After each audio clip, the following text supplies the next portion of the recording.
Well, welcome to the Wizards Lair, hosted by yours truly, the Wizard. I'm here with four very astute handicappers: David Delano on the top, Joey Tron on the bottom, Sniper West, and Tom Macrina. Welcome, guys, to the show. Good to be Thank This here. you. is When you said four very astute handicappers, I thought you were going to say four very questionable characters. that too. That too. We'll throw that in. I got you all together. I chose you all for this special show. It's going to be very different. The bracket contests that we have, that everyone has and everyone plays, even if you're not a NCAA tournament follower, during the season, everybody plays the brackets. Everybody talks about the brackets. This is not the show I wanted to produce. I wanted to produce a betting show because, to me, the viewers are more interested in who we are betting and why.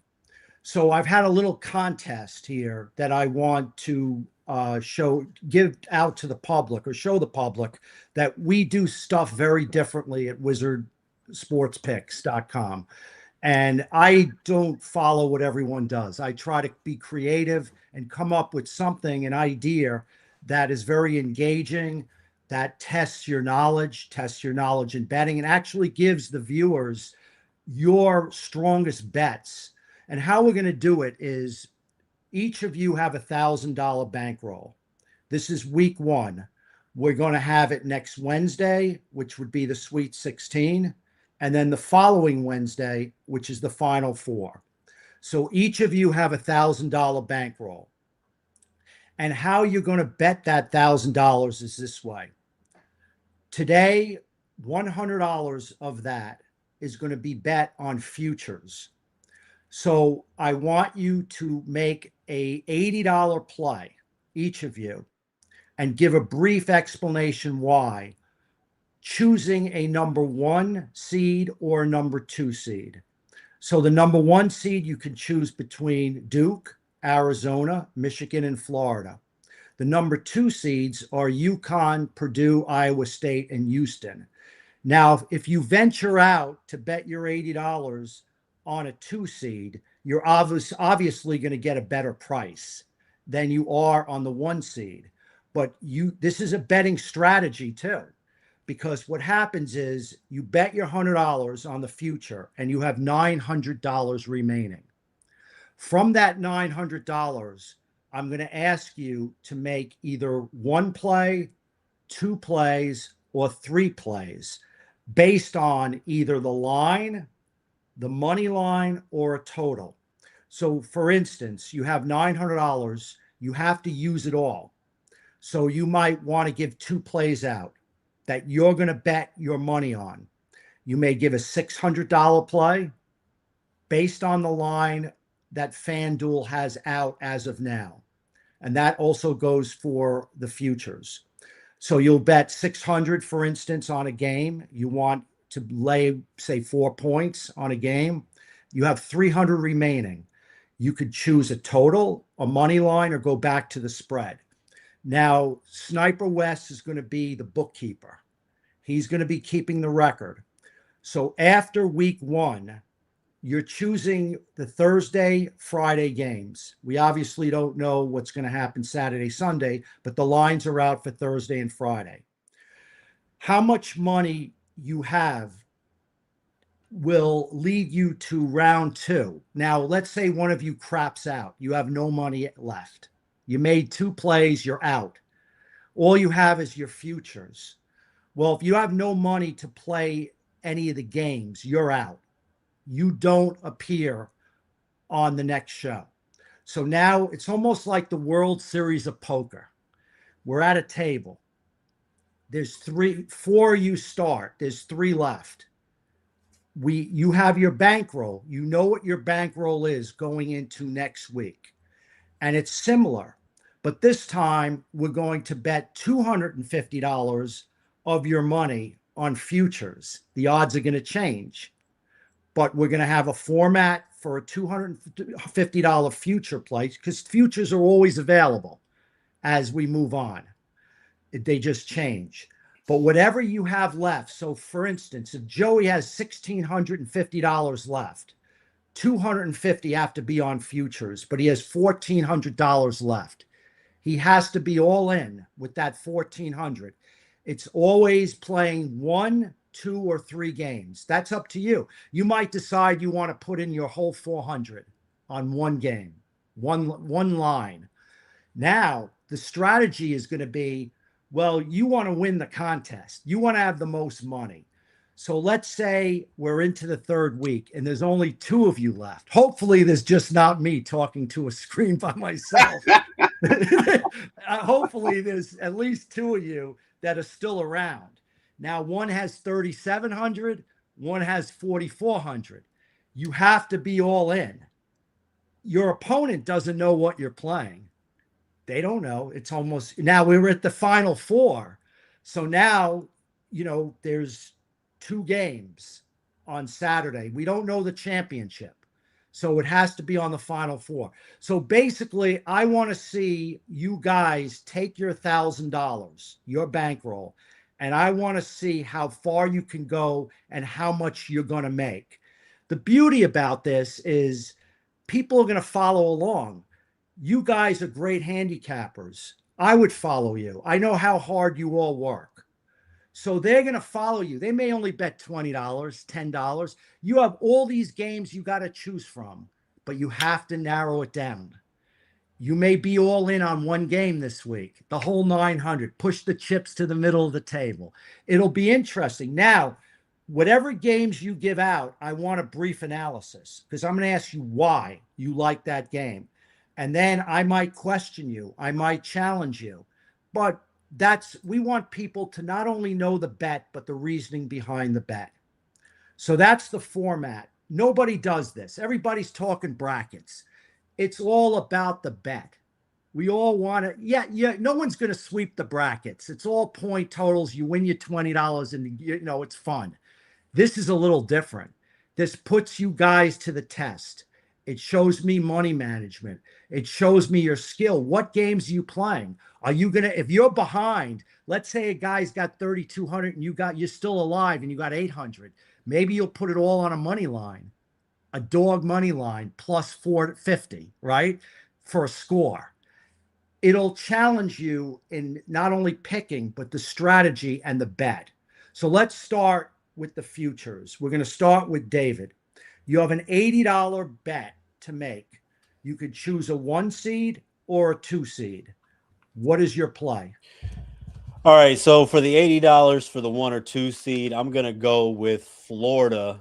Wes, you could double check the lines, but I was seeing them at about plus 750 over on DraftKings. I like Florida. Florida got off to a little bit of a slow start record-wise, but they finished strong, even though they didn't win the SEC tournament. They've won 12 out of their last 13 games. Concern for Florida is that they do not shoot the 3 very well, but this is a balanced team. Extremely good at getting second chance points. They're 2nd in the country in offensive rebound, 8th in defensive rebounding. And they've been battle tested. They played Arizona to start the season. They lost that game by 6 points. They lost to Duke by 1. They lost to UConn by 4. I think the second chance points, the coaching experience. Obviously, they wanted this whole thing last year, but I like Florida as a pretty good price for a number 1 seed. Explain what happened to me when they got their ass kicked over the weekend. What went wrong?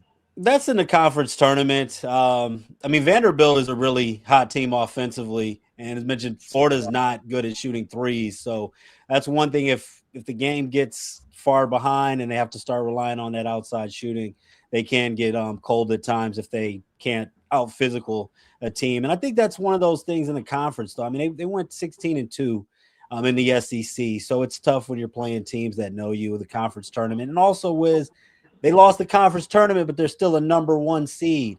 So I would also say that the urgency, similar to Michigan in the Big Ten tournament, the urgency really wasn't there because if Florida won the SEC tournament, what's the difference? They're a number 1 seed. They didn't win the SEC tournament. They're a number one.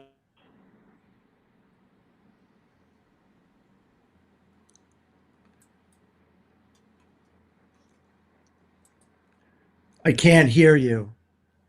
Yeah, I was saying that game meant a lot more to Vanderbilt than it did to Florida. You know, it's always good. Sometimes it's good to get your ass whooped in that final game Yeah. because it sharpens you up. It brings you down to earth. It'll be interesting today with Miami, Ohio, having lost that game, coming back today and really playing a good team in SMU, and they're about 7-point dogs. What are they going to do? Michigan, they lost. They didn't look. They looked like losers right from the beginning. What are they going to do? But it's meaningless. To me, it's meaningless. They're on to the next. This is a whole reset. It's a new season, one and done. That's the beauty of the NCAA tournament. Who's your long shot? Who's the $20 play? My long shot is Arkansas, who didn't get their ass whooped in the SEC tournament as far as another SEC team, but peaking at the right time. And when you look at offense, they're solid defensively, but number 5 in the country in adjusted offensive efficiency. They're great when it comes to getting to the free throw line, and they're number 1 in the country in offensive turnover percentage. So John Calipari's team, they're going to get a good shot. A lot of this is about guard play, and Darius Acuff, only time will tell, but he may be as good of a freshman guard as Calipari's ever had, and that's including Derrick Rose, at the college level. So Arkansas, great at getting to the free throw line, 8th in the country in 3-point shooting percentage, peaking at the right time. And I was seeing plus 6,000 earlier, Wes. You could double check me on that. So my long shot is Arkansas Razorbacks. Let me just tell you that when whoever Arkansas plays, Acuff will be the best player on the team on the floor. Oh yeah. Nobody wins the national championship unless you have great guard play. It's proven time and time again. Other than Boozer for Duke, that would be my second choice. If I was an NBA scout, I would choose him. I think he's a stud. Joey, $80. Yeah, so my $80 play is going to be on the Iowa State Cyclones to win it all, and I found this at plus 1,800. Iowa State, I really believe in that saying, offense wins games, defense wins championships. And Iowa State defense, in my opinion, is just on a different level here. They have constant ball pressure. They're forcing turnovers at a high rate. They rank 4th in the NCAA in turnover percentage and 6th in overall adjusted defensive efficiency. Their offense isn't as strong as their defense, but they can compete. They rank 21st in offensive efficiency. They're top 50 in the NCAA in both 2-point and 3-point percentage. They're very physical around the rim. They can grab rebounds. They can get second chance opportunities. They have balanced shooting and can spread the wealth with the ball. But the main reason why I like this pick so much is the favorability in their bracket. The toughest team, in my opinion, they'll have to face is Michigan, and they will not have to do that until the Elite Eight. So with that, I think there's a lot of value on this team given the path that they have to get to the championship game. No wonder you took the day off from work. I mean, that is some analysis. That is tremendous. I'm very impressed. Iowa State is so well coached. They hit a little slide towards the end of the season, but it's a reset, new season. On their best game, if they come with an A+ game, they'll be awfully tough to beat.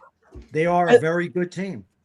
And they had to play on that BS glass court in the Big 12 championship. Oh, yeah. So in the Big 12 conference tournament. So I think they're hungry. They had a 2-point loss to Arizona. And if that says anything about how motivated they're going to be coming into the dance, give me that value. I think that's a great pick. I really like that as a value pick. And that's where your $80 is going. Yes. Mm-hmm. So you can you can knock these guys right off their asses into the street right from the start. That's a great play. $20. Who's the bomb? All right. I know so who it is. This is my own personal play that I'm riding as well, and it's going to be St. John's to win it all. I found this. I would have bet my house on that. So I'm a huge Rick Pitino guy. In my opinion, I think he's probably one of the best, if not the best coach in the tournament right now. St. John's defense, they have full court pressure, and they have a high turnover rate on the defensive side. They're 37th in turnover percentage and top 41 in both 2-point and 3-point percentage defense.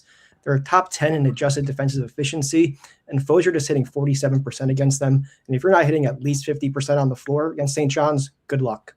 They rank 53 in assist rate, which is going to make teams one-dimensional and force them into bad looks. Their offense has some problems, but defense can solve them. hate to allude to that saying again, but offense wins games, defense wins championships. Patino's been here before. He knows how to coach a team the right way. And at 80 to 1, again, no brainer to me. Value all the way. Look, you know how I feel about Patino and St. John's, and the St. John's A+ game, which they showed when they kicked the butts of UConn at the Garden the other day. That performance wins championships. Patino won it with Louisville in 2013. Their defense that year, they were playing Michigan in the championship game. They were down 14 with like 2.5 minutes to go. Luke Hancock hit 4 deep threes. And then the final play, steals the ball, gives it to Peyton Siva, who gives it to I forget who it was, who stuffed it right in the Michigan's face. They go up 1.5. Defense wins championships. That was offense, but their defense is tremendous. Every Patino coach team has elite defense. His practices are worse than his games. The guys wear helmets at practice. That's how tough it is. The only problem, the only negative with St. John's, and it's been a problem right from day one, is their guard play. They are a little suspect in guard play. But you see an A+ game, what they can do, and it's Patino. So that's everybody who's listening to this show should play $5 on St. John's at 80 to 1, you said? Yep, that's what I saw it at. To me, that's like a $5, like forget going to McDonald's, bet the $5 on St. John's, right? That's what I'm saying. I took him at the beginning of the season for like 16 to 1. And I thought that was great. When he told me that he got the 80, I was like, okay. Yeah, no, that's great. Sniper, you got $80 on a 1 or 2 seed. Who is it? Well, I'm actually going to 1 seed here. I am going to take the Arizona Wildcats to cut down the nets and to lift the trophy. So they're just a very deep team, Wiz. I know you follow Arizona as well. So, you have 5 guys that are going to get you double digits every time out. Bradley, Del Orso usually comes off the bench. But Burries, Pete, Karchenkov, it's tough for me to pronounce his name. But their body of work is just very good. And I remember, Wiz, you and I were talking about that game against Kansas when they played at Fog Allen when they came up short, right? They lost that game. And they went through that tough stretch where they also lost to Iowa State, I believe, as well. But if you look at the teams they beat, especially in the conference tournament as well, they beat Houston. They beat Iowa State, the aforementioned Iowa State. They beat a pretty good UCF team. They beat Kansas in the rematch, if you remember. They've taken Houston down 2 times now. So I just believe in the team. I think they score 86 points per game as far as, what they score per game. The number 2 offensive rebounding team in the nation. Yes, number 2. It's they get 40 rebounds per game. That's on the offensive side of the glass. So, you're going to need yourself a lot of second chances there. And I am going to take the Arizona Wildcats here to cut down the nets in Indianapolis, a game in which you might be attending, Wiz, if I remember correctly. You're going to the Final Four this year. Yes, in Indy. And that's where me and Joey will meet up in his hometown. 10 minutes away from the stadium. Let's do it. Yeah, can't wait. Yep. Now, Arizona. It's when I looked at the bracket, it was really interesting because they can meet up with Gonzaga.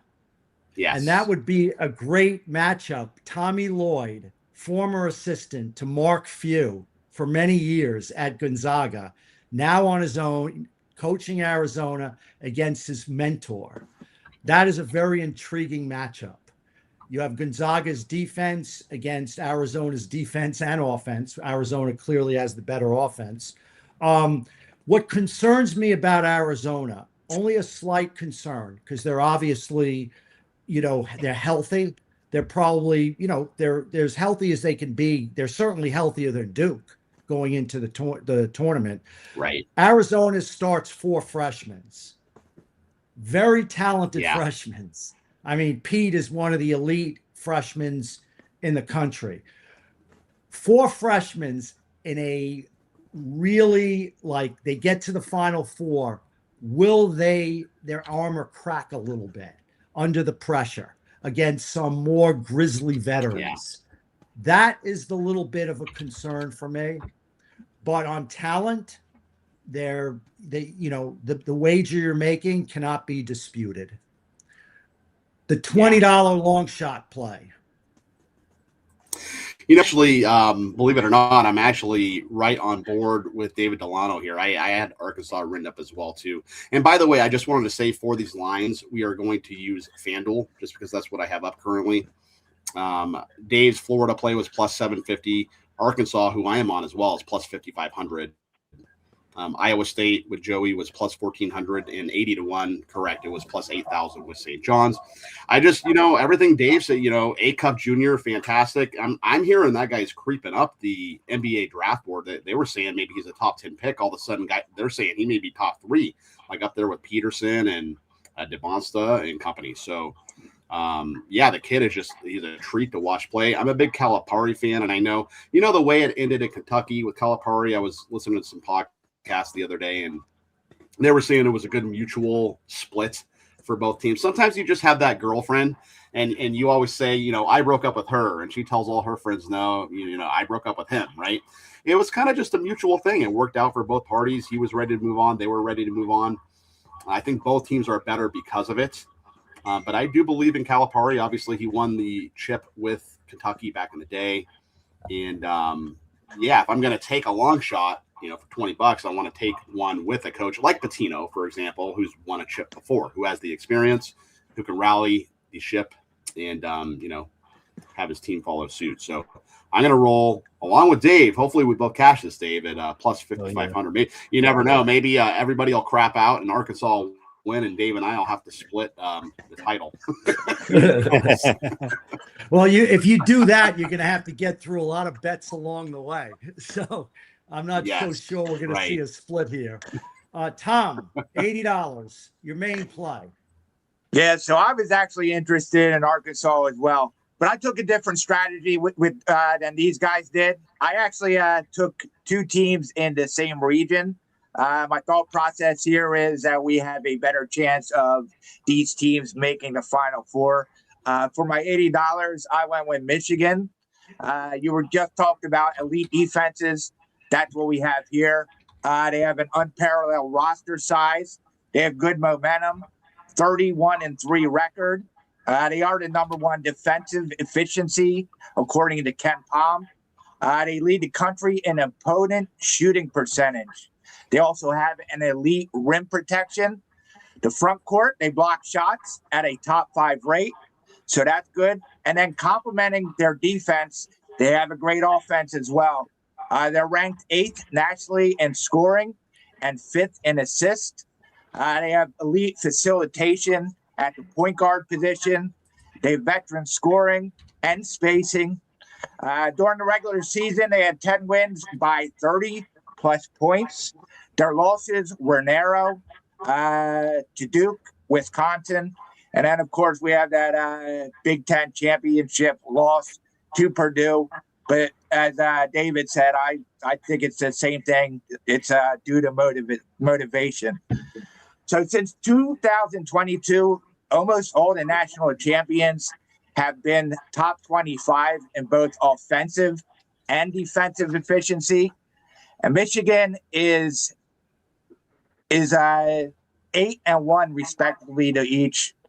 Turnovers and shooting droughts have been an issue for them, but I see this team's battle tested. Number 1 in strength of schedule. I like Michigan.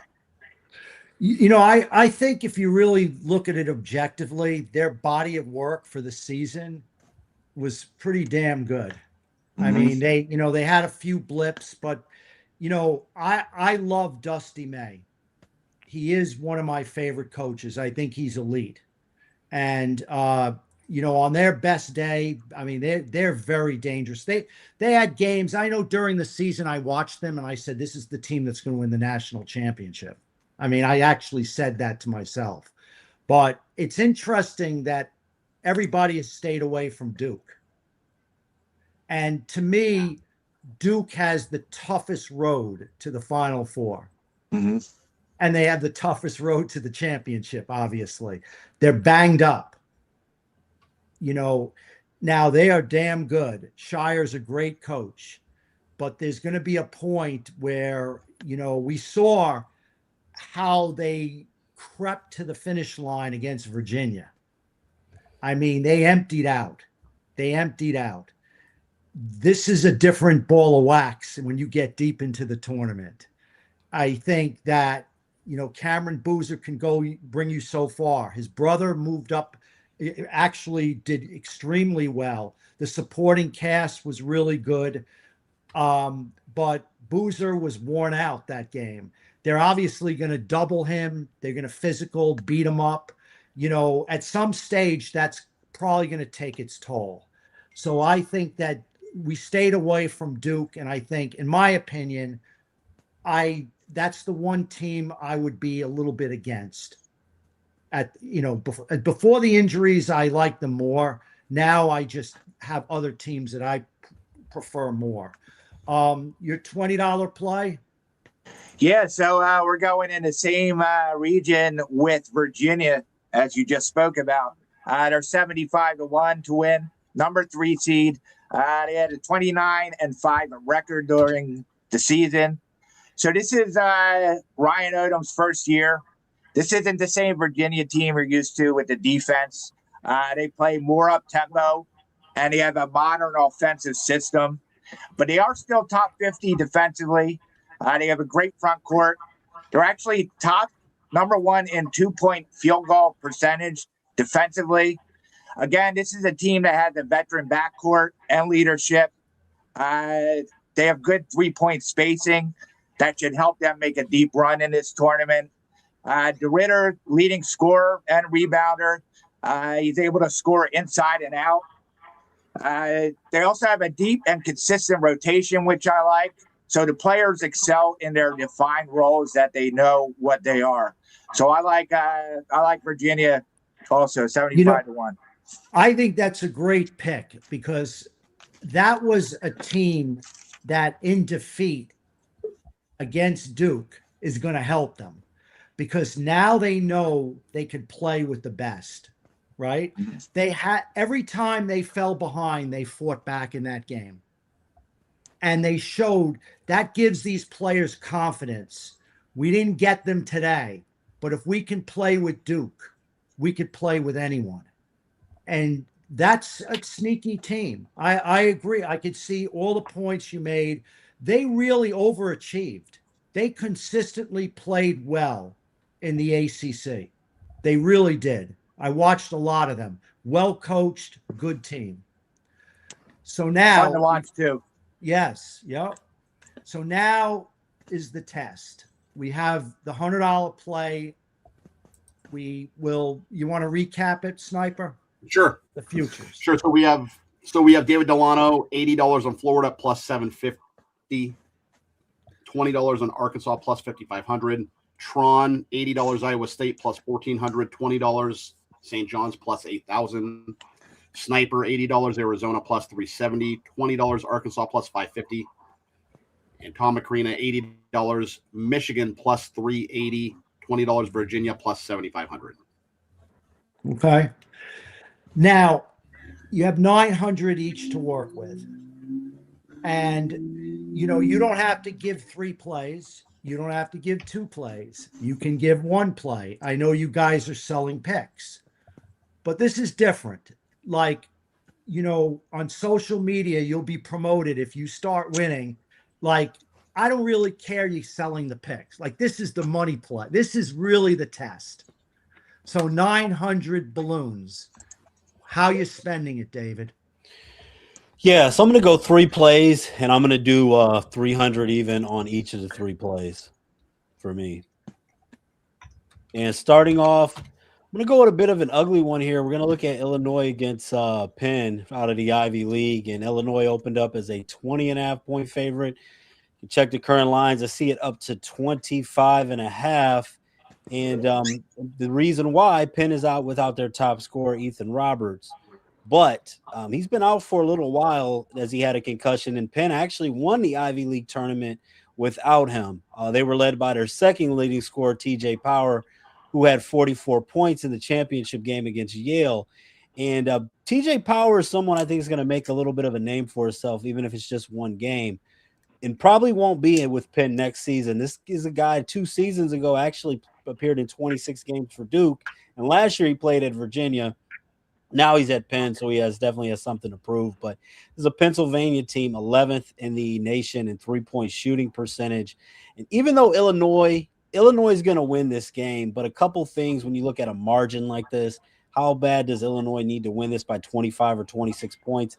Illinois is 365th, dead last when it comes to turnover percentage on defense. So they don't force a lot of turnovers. Penn should be able to get some good shots, and they're able to knock it down. And also, Illinois is 322nd in average time of possession. So we're looking at an Illinois team that Penn likes to play fast. Illinois likes to slow it down. I think that Illinois is going to get up, probably slow the pace down with this one.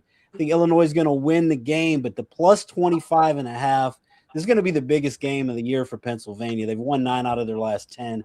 They're trending in the right direction without their leading scorer, but everybody should have confidence as they managed to win the Ivy League tournament without them. I was on Penn in the Ivy League tournament plus 10. They won that game outright in that championship game against Yale. And I'm going to go with Penn plus 25.5 against Illinois on Thursday night. I just have a comment I want to make is that it's unbelievable that teams in the Ivy League like Yale and Penn have no NIL money.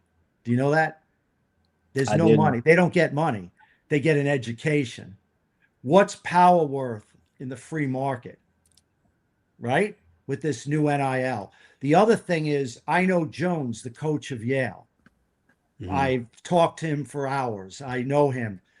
I'm shocked that up 3 with 7 seconds to go in the game, he does not foul. Power's shooting, having the most unbelievable shooting game. You can't get better than that. How do you not foul and put him on the line and let him shoot the 3 to tie the game and bring it to overtime? Once it went into overtime, they had so much momentum. Penn could score. That's one of these examples of a high spread. What do you see, Sniper, the spread on FanDuel? 25.5. Penn plus 25.5. This is an example of a potential backdoor cover. Absolutely. And what that means is a team gets up by 30, takes off the gas. Illinois they have a leaky defense at times. What happens is power goes off. The team just plays hard. They're going to play hard and give it all, even if they're down 30. That is a potential backdoor cover play. And that's what that means. Your second play. Another ugly one here that I'm thinking we'll get a backdoor cover on is going to be Howard against Michigan, but I'm not playing the spread on this one. I'm playing the total, and I'm going over 151.5. The totals come down a little bit, and I think we're getting good value here. One, we just saw Howard play yesterday, 86-83 game. I think that is going to help Howard come in now rusty with a game under their belt. Both of these teams like to play fast. Both of these teams, Michigan 22nd in tempo. Howard is 85th. And Michigan, obviously, an offensive juggernaut. Howard, they do struggle. They turn the ball over a lot on the offensive end, and they force a lot of turnovers on the defensive end. 337th on offensive turnover percentage, but 14th in defensive turnover percentage. I think that's going to lead to points going both ways. And we look at some of these games for Michigan this season. I mean, they had a 121-78 game against Oakland, a 102-50 game against LaSalle, beat McNeese 112-71. So we've seen Michigan in a lot of these games against lesser opponents where the points will get up there. Both teams play fast. Howard had a 88-67 game against Missouri earlier this season. So I like the over the total with this high number here. And another thing with Howard, they are excellent at getting to they are excellent at getting to the free throw line, and both of these teams actually knock down the free throws pretty well when they get there. Yep. So 151.5. I think we'll see some loose defense late, and I like over the total. Last night was Howard's first ever NCAA victory, and their coach was a former assistant to Krzyzewski of Duke. And he knows battle. He knows the tournament. How many times has that guy been to the tournament under Coach K? So we're not saying they're going to win the game. I was thinking you were going to put your 300 on the money line. Oh, but you took the total. Look, we saw last year, because of the NIL, the theme was no Cinderellas. They disappeared into the night. The favorites covered the big lines. Now we're this year. I've never seen lines like this, so many huge double-digit lines. The question is, Arizona's playing LIU, laying over 30. You got Duke they're playing Siena, laying 28.5. We never see Houston laying 22.5. All these lines are huge. This will be interesting. Has the disparity, because of ridiculous money, separated the good teams, the top echelon teams, from these potential Cinderellas? I say, let's see. It's interesting. But taking those huge points, backdoor cover once again. Well, if you take you're not playing the backdoor cover. You're taking the total. right. So But you have a different angle. Yeah. For the reasons you say. But that's what I mean with these big lines. You got to worry when they go up that high, what happens late in the game. So what's your third game?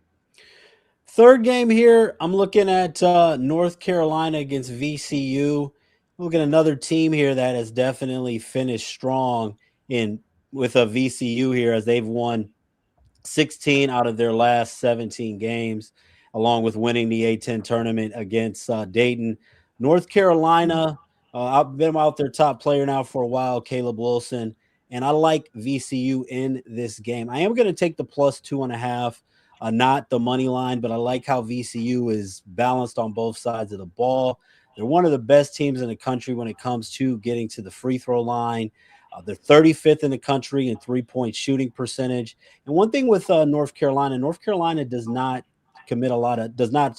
force a lot of turnovers. 344th when it comes to defensive turnover percentage, and VCU does a good job of protecting the ball. They do a good job of forcing turnovers.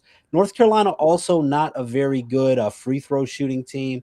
This is a 6 versus 11 matchup, but still, anytime you're playing, you're at a school like VCU, and you still see those North Carolina jerseys, they're going to be motivated, and this is a VCU team that's peaking at the right time.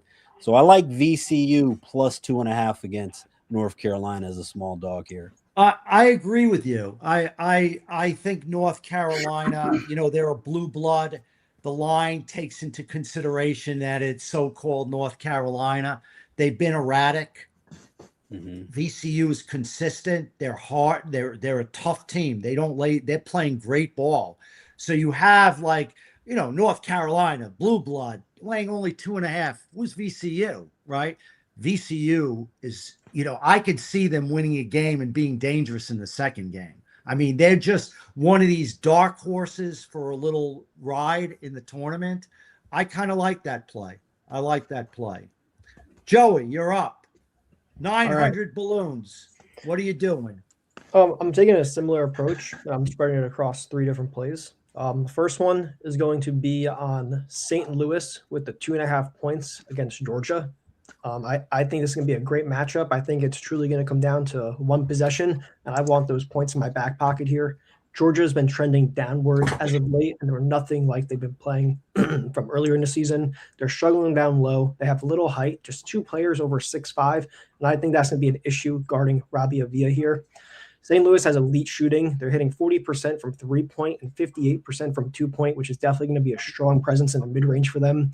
They can expand the floor with the system offense. Not only that, UGA offense will not be able to find success here, in my opinion. St. Louis is top 10 in both 2-point, 3-point defense against non-conference opponents. St. Louis Billikens, they're a strong team. They're very efficient on the floor. Strong guard play wins games early in the tournament, and I think St. Louis has that here. I like that play. I think the best player on the court is Avila. I mean, you look at that guy. He is the most unique player I've seen in quite some time. You don't realize that he moves. I mean, he's big, he's like cumbersome. He's awkward, but he's a shooter. Man, you can't give that guy any space. He'll torch you. He's good defensively. He moves so much faster than he looks. They're so well coached. You have another team that, having been defeated in the tournament, right, is a help, because they're facing a Georgia team again, an elite, one of those Georgia, SEC, Mystique, they have a name, right? Against St. Louis. What's the spread? 2.5. That it's telling you. I agree with you. I think that's a good play at 2.5. I really do. The best player on the court is on St. Louis, well coached. What's your second $300 play? Yeah, the next one here is I'm sorry, Tom, but I'm laying the small spread with Utah State against Villanova. I like Utah State here. They have a really solid defense. They're 54th in adjusted defensive efficiency, and they're ranked 16th in turnover percentage, and forcing turnovers is definitely going to be beneficial for them. Villanova is not that explosive offensively. They don't really have that X factor player that can separate this Utah State defense, in my opinion. They couldn't get it going against superior teams. They have a 132 adjusted offense against net top 50 teams. Utah State is in the top 40 in overall net rating here. They're hitting 59% from 2-point, and I just think Utah State is fast, they're efficient, and they can definitely get on the ball quick and make Villanova pay. That's another game that's an astute pick, in my opinion. I think Villanova is erratic. If they don't shoot well from the three, they don't do well. I watched them torch some teams when they were hot.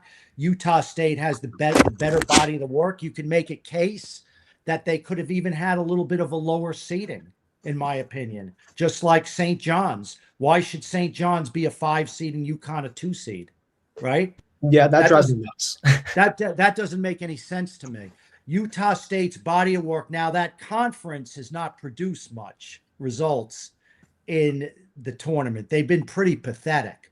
I think Utah State's a little bit different than the teams that have gone into the tournament in previous years. Kevin Willard, he's a good coach. He has a team that, you know how sometimes the psyche of a team can be exposed.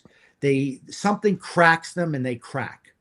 Something happens and they just cannot play a full 40 minutes mentally. That's Villanova. If you crack them, I don't think they're as tough mentally as Utah State. What's the spread?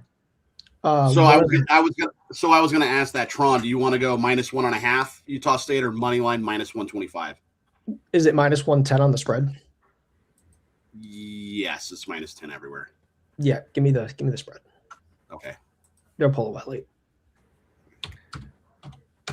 Okay, third pick, Joey. Yeah, I'm going with Santa Clara with the points against Kentucky here. I don't have a lot of confidence in Kentucky. In my personal opinion, ever since Calipari's left, it's been downhill for them. I just don't have confidence in them, especially outside of Rupp Arena.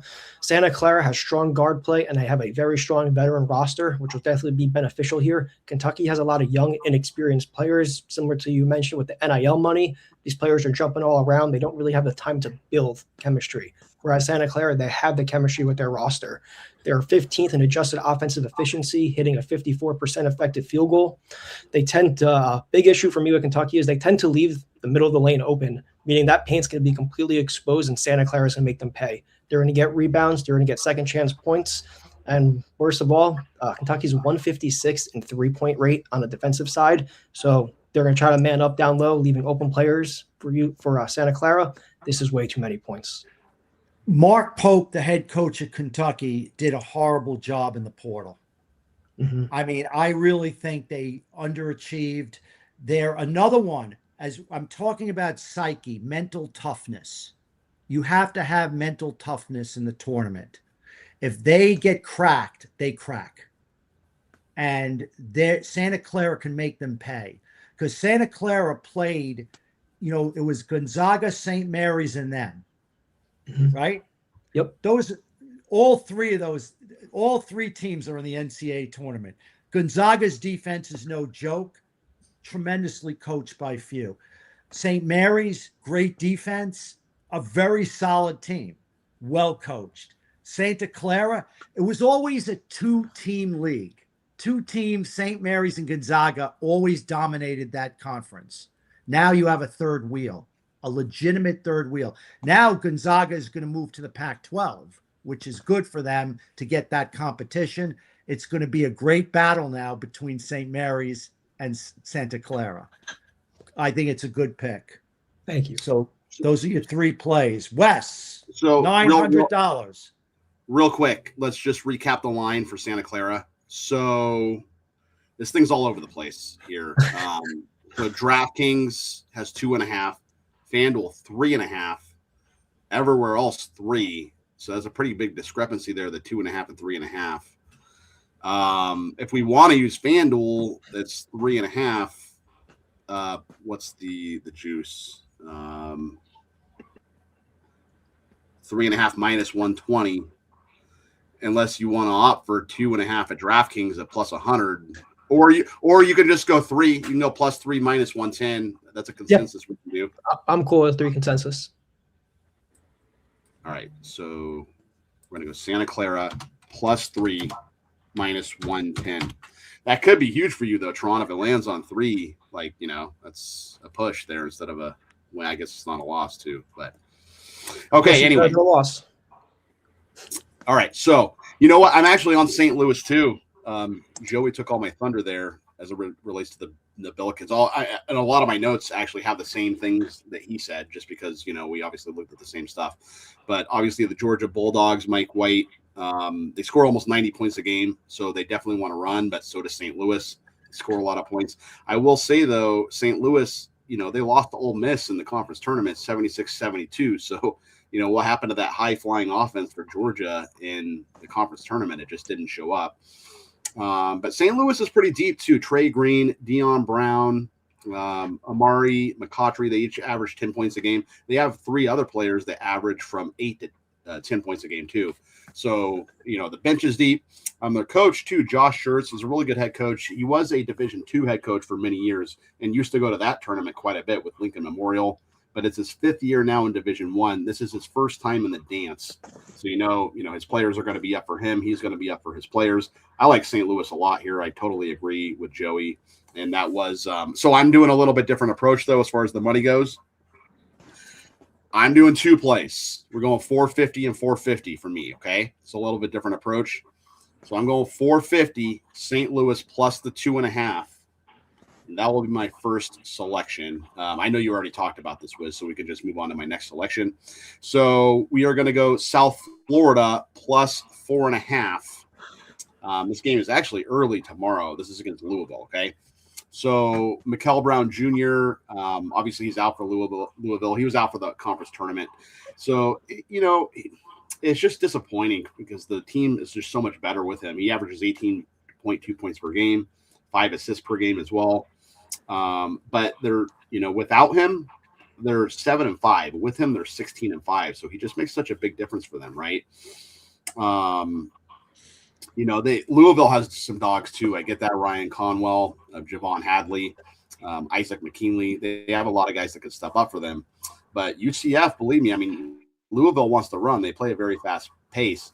In fact, both of these teams rank top 20 nationally in scoring in average offensive possession length. What does it mean? It means they want to run, right? Both these teams. So I don't think that USF has any problem with running if Louisville wants to get out there and run. And I think that's what's going to happen. I don't think the Bulls are scared here. In fact, they've said in the media, a couple of guys on the team, I mean, call this, locker room material if you want, bulletin board material. But they've said, hey, look, we're the better team here. Now we shouldn't be underdogs here. They should be underdogs. It's not a big underdog. It's 4.5. And by the way, this line opened at 5.5. It's already down to 4.5. And I think it's sharp money, to be honest with you. I like USF a lot here. I'm going to take USF. I'm going to go plus 4.5. And this is going to be my second selection. USF, they're hot too, man. They're 10-0 their last 10. They're 8-2 against the number of their last 10. So they're trending upward. USF is going to be my second play. So we got 2 plays for 450. I'm going USF plus 4.5 and St. Louis plus 2.5. Well, I just want to make a comment on this because the line opened at 6.5, not 5.5. It was there for 6.5. This is where sharp money has driven this price down. It was factored in. Mikel Brown we didn't know if he was going to be out or not until for sure today. But right, you saw it leaking down. I had the opportunity when I went to the Final Four at San Antonio to be at a Starbucks doing some work, and sitting next to me was the head coach of South Florida. And we talked for about a half an hour, and I was very impressed. He seemed like he was just in control in everything he said. And he seemed like a guy you don't want to mess with if you're a player. Like he's a no-nonsense guy. And he's done a wonderful job. And Louisville been a bit inconsistent. I mean, they're another team, and I keep bringing this fact up again. Mental toughness. They get a little bit fragile, and you crack them, and then they're cracked. Like I've watched a lot of games this year with Louisville because my son went to Louisville, and I know some of the former Louisville players, and this is a team that is not built on mental toughness without Brown.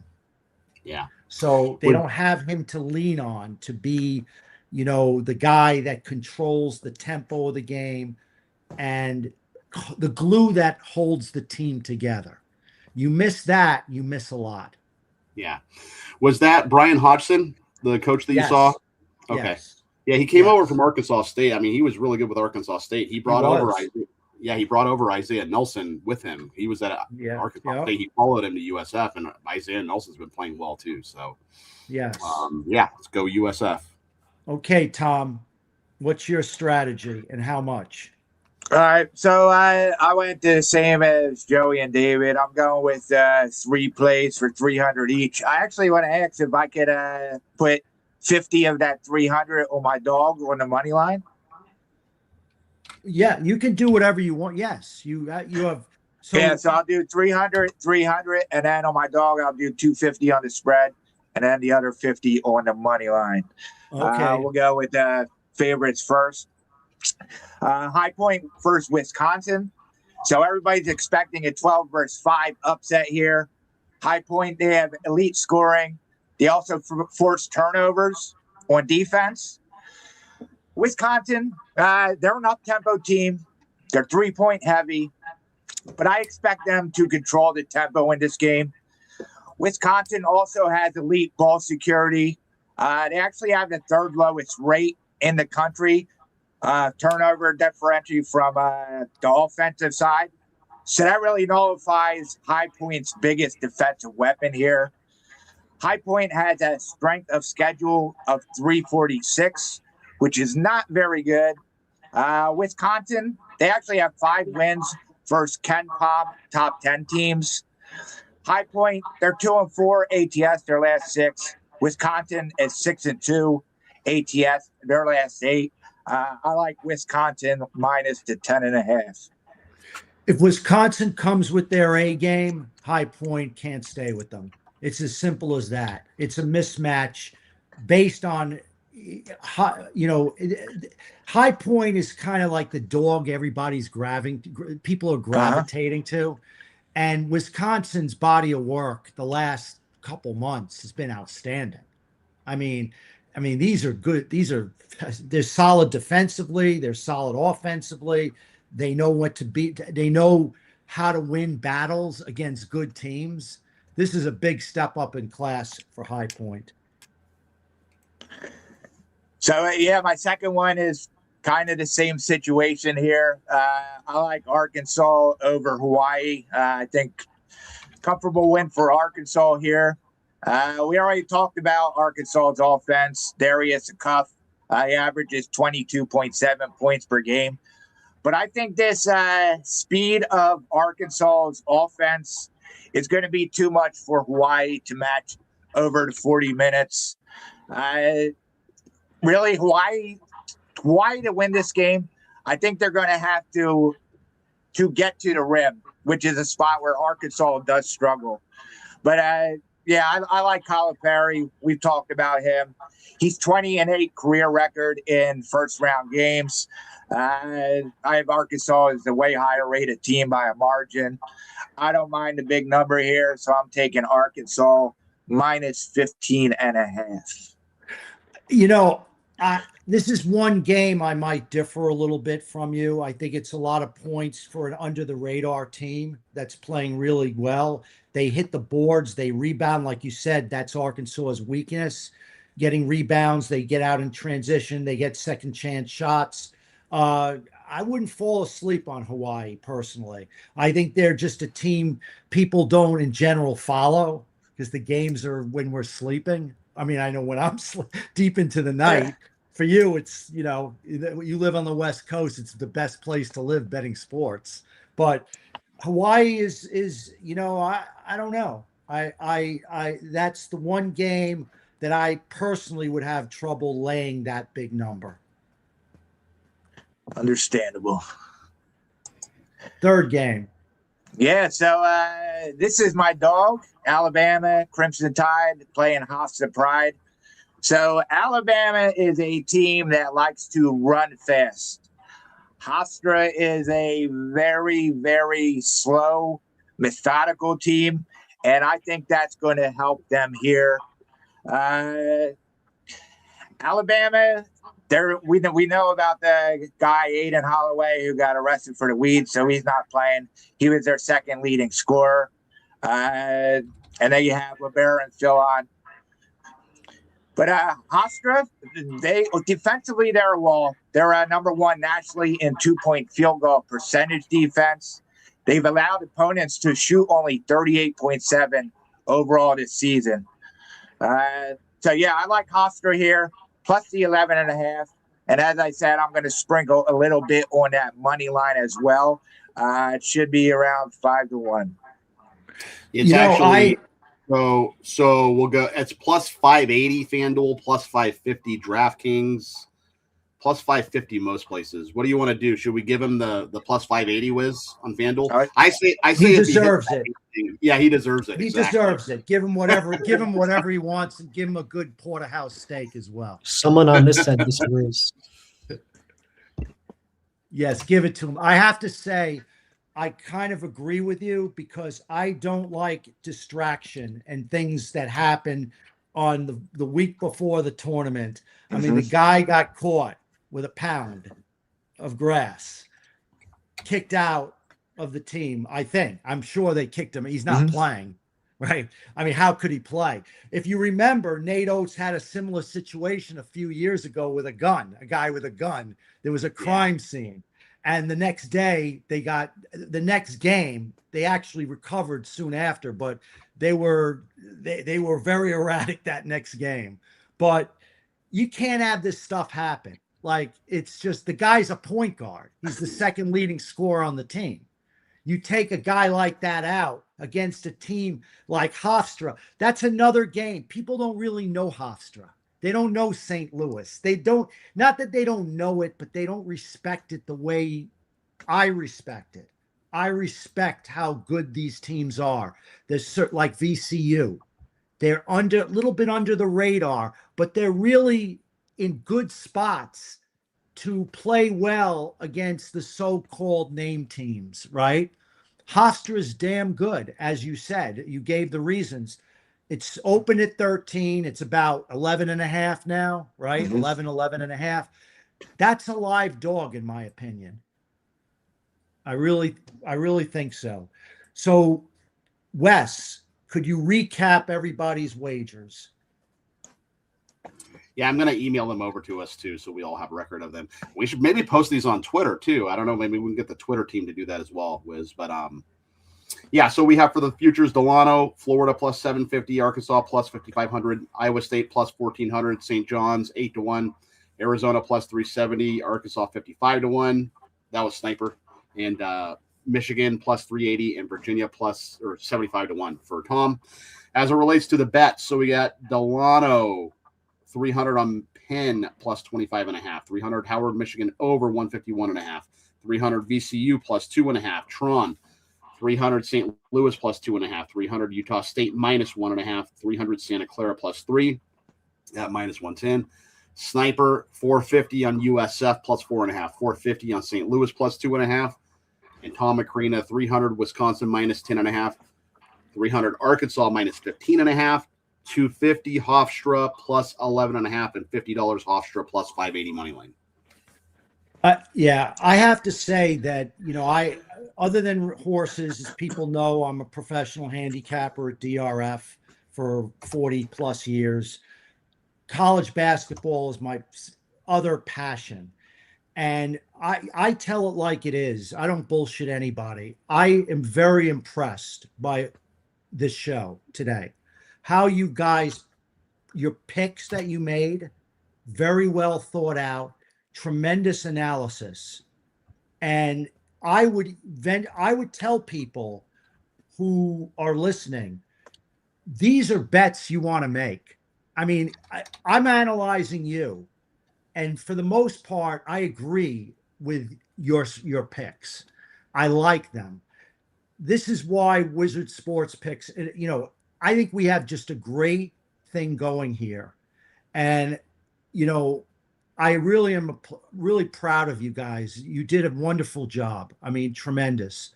We're going to be offering, because I want these plays to be in people's hands that our handicappers make.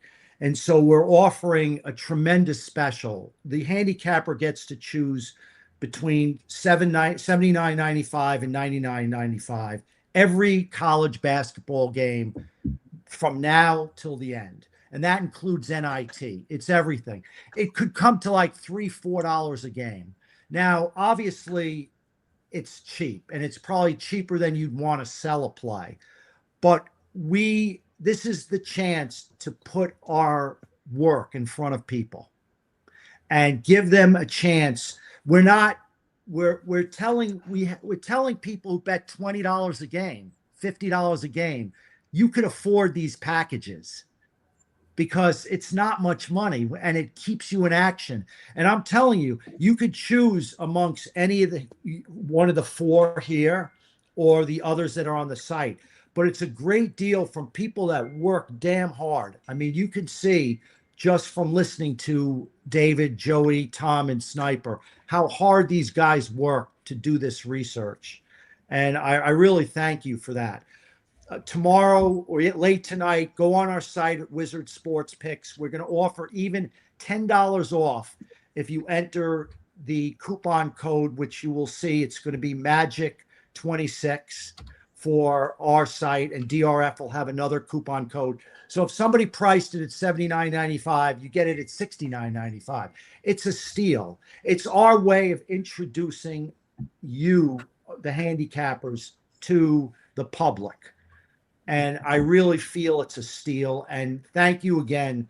You did a marvelous job. I really appreciate the hard work you put into thinking of these selections and then presenting them with expert analysis.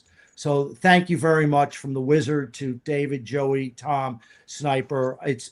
I can't wait to do it next week and see what bodies are left and who's in a body bag. Yeah. Yeah. What bodies are left? I am just praying that the show is just not me on Final Four weekend, because I'm going to have to invent an AI. It'll be the first time I'm going to have to invent an AI handicapper to converse with. Yeah. Please don't do that to me. Okay. Please be there on the final table, right? The ultimate would be four of us with a lot of money and one guy putting it all shoving the chips to the middle of the table in the Final Four. I want all my money in on this team. Let it ride. Okay? Thanks a lot for joining us for the show. Appreciate it. Thank you. Let's cash some tickets.